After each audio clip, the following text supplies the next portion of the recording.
Hi everyone and welcome to today's video. Today I'm doing a how I'm going to plan for 2020. Now, we all know that these things might change, but at the moment this is how I'm starting out the year. So I spent most of 2019 with this, my traveler's notebook. I changed the setup, I went through a bunch of different ways of using it and, not ways, but like methods and things like that. What I had in it, what I carried, all of those sorts of things. Now this is the actual proper traveler's notebook cover. I love this cover, I love the wear and tear on it, but I am looking at getting something different at some point in 2020, just to try other brands. I've got a couple that I'm looking at, so if one of those happens, you'll see it here on this channel. But basically, my setup is very simple. It's just a 2-book setup, and that's what I'm going to show you now, because if this gives you an idea as to how you might want to do your planning, then fantastic. So I won't show you what's in these, but I can remove that. But basically what I have is I have the weekly planner, and then I have a separate notebook, both from Travelers, that I use for like my to-do lists and things like that, but sort of more on a monthly scale, and also for note-taking. So this setup is for 6 months, and I will change it out every 6 months, like I'm going to do on January 1 in just a couple of days.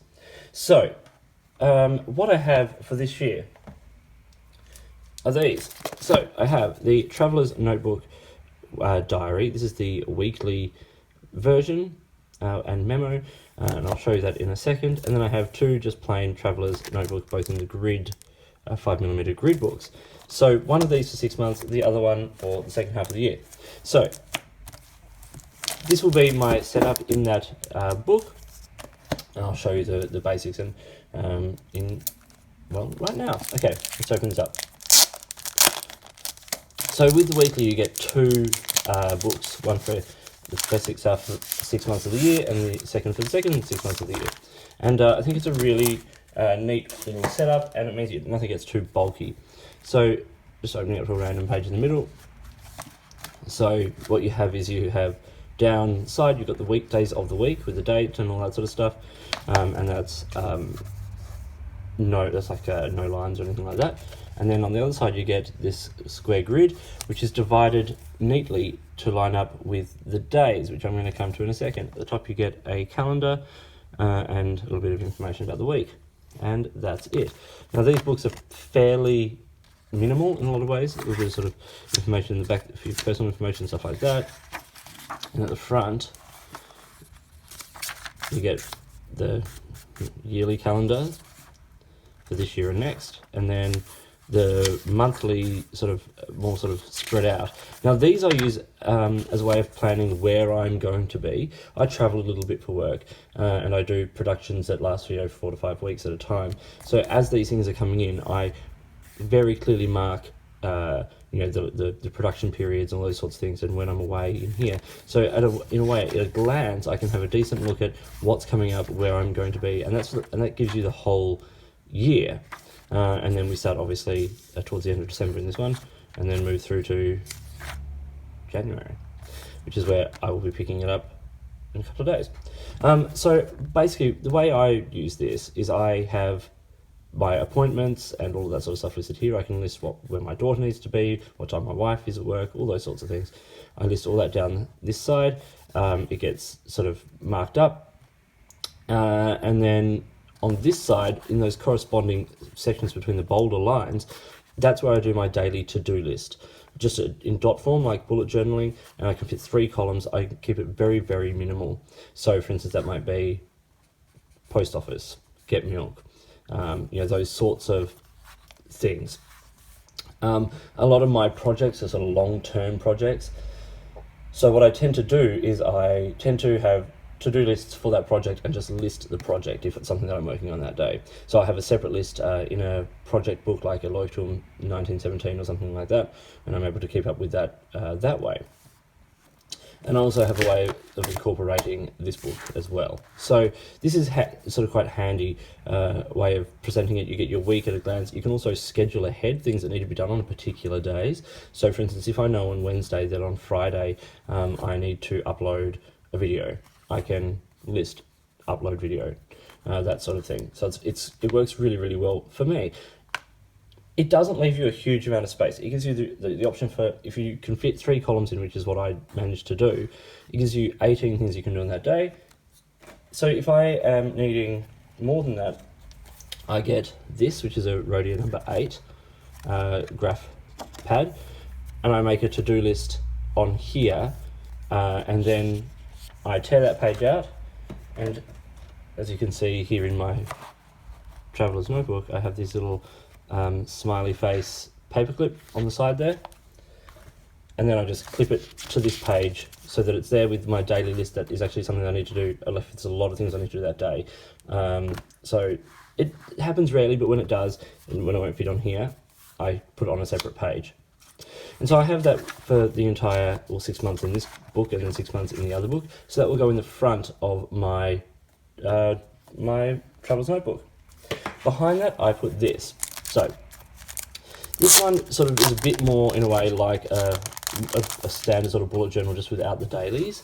Take all this information up there. So it's kind of a bit of a utility book in a way. And I'm going to do a quick little setup for one of those days for you. So basically, these books just go straight into the grid. And there's no sort of extras in these, which is what I love. So the way I was setting this up is at the very back, on the back page, I start, and I'll do that right now,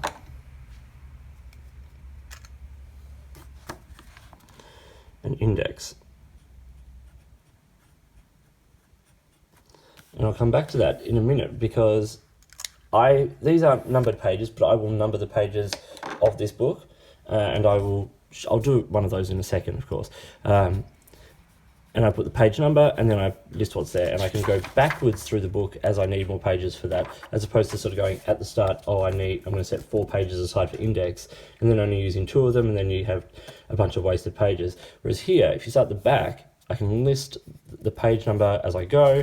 If I need to go over onto the second page, I can keep doing that, and until my work, from the front of the book meets the index at the back of the book, then that's where we meet.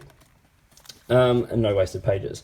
So the index at the back is a handy little reference, because I will use this book for projects a lot of the time as well.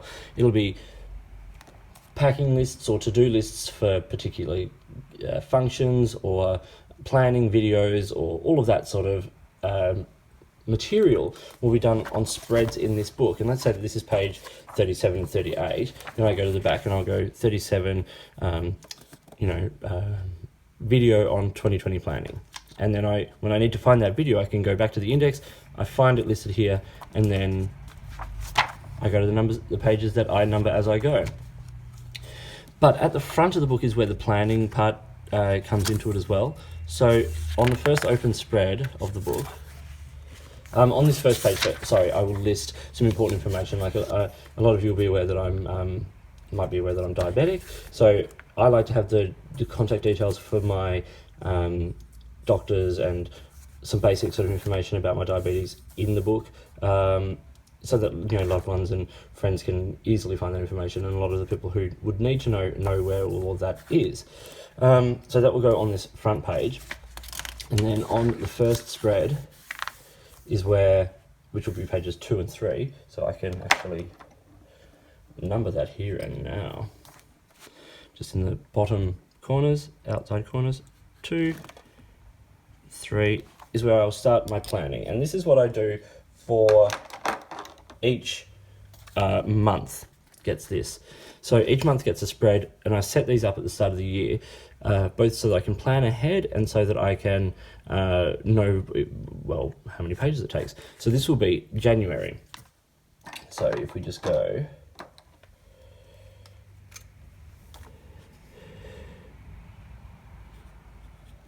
January 2020. 2020. So this will be my January spread, and what I do is I do a calendar here, then I list and date videos that I'm going to upload or have uploaded in this month, so that I can see, you know, where, and this is why I can plan ahead, and I can see what dates I need to be uploaded by, all of that sort of stuff.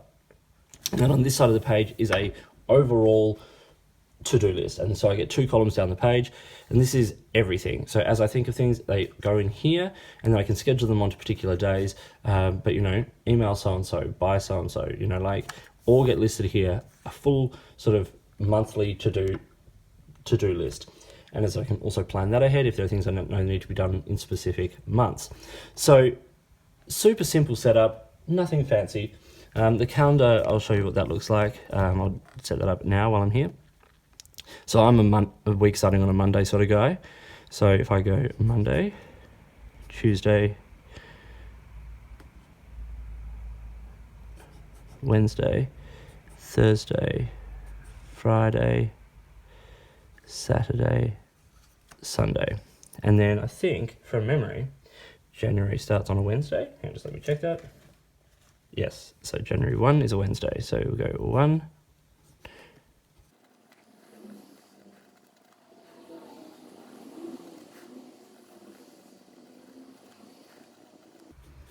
And 31. So the best thing about having a calendar like that is that I can just literally see, because I plan my videos to mainly, except for some videos like this one, fall on Thursdays and Sundays here in Australia. So I can easily see what the Thursdays and what the Sundays are, and as I'm planning and dating, it's all there. I can mark days that I'm away. It's just a nice, easy way of seeing the month at a glance. So then I'll put my videos list under here, and then my to-do list on there. And that's basically it. So now I can go, okay, so January 2020 is on page 2. And then when I go back to the index, I'll be able to put 2 January 2020. So simple, easy, no fuss setup between the weekly memo from Traveler's Notebook and the simple basic Traveler's Notebook into my leather Traveler's Notebook cover here, or whatever brand I end up with in sort of a couple of months' time. I use bulldog clips to keep me open to the dates that we're at. So this opens up to you know, sort of where I'm planning up to in the book. This is the dates, and then an extra paper clip there. Nothing fancy. Little clip there to hold stuff in the front. Simple. I love these because they're slim and they fit, and because when you don't put too many books in them, they do stay slim. Yeah, for me, this has turned out to be a really simple, elegant way of planning my year, and I hope you found this interesting and useful. If you did, give it a thumbs up and subscribe to the channel. Hit the notifications button to stay up to date with the videos that I produce. Please feel free to get in touch using any of the platforms listed below. You can find me on Instagram or Twitter at @the_offstage_me, or you can drop me an email, which is listed in the description of this video. Please feel free to get in touch if there are products you think I should be looking at, or if there's a way you'd like to support the channel by sponsoring a review or providing an item for review. Get in touch and let's see what we can do. In the meantime, enjoy planning your year, enjoy organising all your to-do lists, one of my favourite things to do, and I'll talk to you later.